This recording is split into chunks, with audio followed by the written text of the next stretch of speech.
Está começando mais um Arte Ciência. Eu sou o professor Diego Lessa e estou aqui novamente para representar eles, os mais lindos e maravilhosos professores de arte e música da Blue School Objetivo DF, que elaboraram o conteúdo dessa prova de música. E na nossa prova de música do 8º ano, vamos falar sobre a música renascentista, ou seja, a música do século XIV ao século XVII.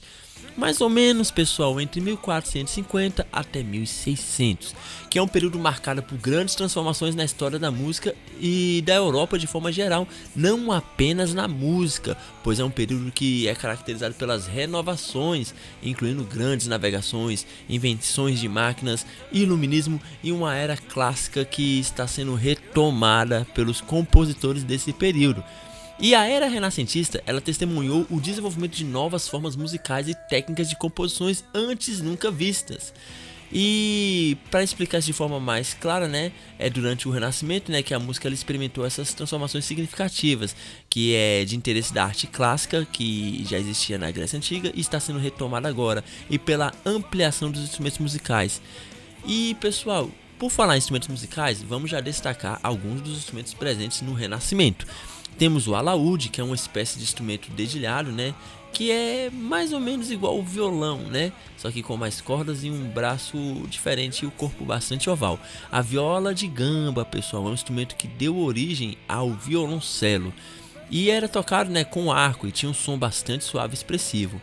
O cravo é um antecessor do piano.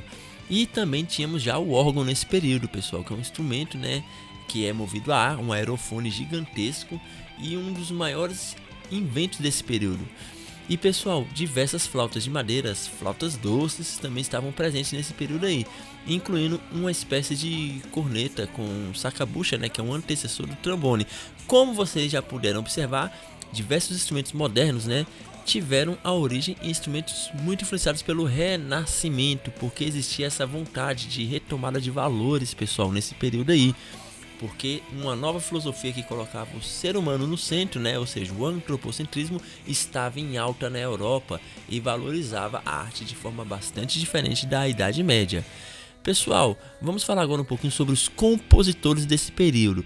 Lembrando que durante o Renascimento, a música ainda não era tão voltada para o modelo atual que utilizamos, Eles ainda priorizavam bastante composições vocais e polifonia, voltado para a música sacra, que é a música que estava em alta nesse período. Lembrando que a Igreja Católica tinha muita influência nesse período ainda. E entre os principais compositores do Renascimento temos Giovanni Pierluigi, da Palestrina, que o seu trabalho, como música sacra, se destacou bastante, na polifonia vocal. Temos também Josquin de Press, e esse aqui ele inovou, técnicas de contraponto, que é uma nota que ela fica batendo na contramão da voz principal. Tum, pam, pum, pam, pam. E pessoal, temos também Thomas Tallis, que foi conhecido, pelas contribuições de música litúrgica inglesa, tá, pessoal? Thomas Tallis. Tudo bem, pessoal? E o que acontece sobre a música que acontecia nesse período, Era muito comum monodias, motetos, músicas como Paixão, que é um estilo voltado para a igreja, e diversas outras formas, Lembrando que todos esses compositores viveram no auge, escreveram missas e diversos tipos de composições voltadas para a música renascentista. E a interpretação musical desse período, ela é marcada porque envolvia uma das mais expressividades, que era a polifonia, a capacidade de juntar vários instrumentos em uma única música, só que fazendo funções diferentes. Ou seja, o princípio da harmonia começa a ser bem estabelecido nesse período aí. E a prática da música instrumental, também se expandiu bastante, nesse período. No caso, instrumentos da mesma família que eram tocados em conjunto começaram a ser agrupados, dando a primeira base para as futuras orquestras, tá, pessoal? E os músicos se concentravam na clareza, na articulação e na expressividade. Nossa, até travei. Na expressividade da performance, buscando equilíbrio e complexidade polifônica. Pessoal, informações importantes, Como sabemos, a música é formada por melodia, harmonia e ritmo. E como era isso naquele período, pessoal? As melodias, elas eram frequentemente longas e fluídas, projetadas para soar naturalmente. E as harmonias eram ricas e complexas, com o uso de sofisticados contrapontos, que é uma técnica que eu já expliquei, E o ritmo, pessoal, na música renascentista ele era bastante flexível. No caso, já tinha muitos instrumentos de percussão que faziam sucesso nesse período. Pois bem, galera, estamos chegando ao fim de mais uma revisão. Espero ter ajudado vocês um pouquinho com as dúvidas da prova, tá? Um forte abraço, uma excelente prova e até a próxima. Fui!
Me, me, me, me, me, me, me, me.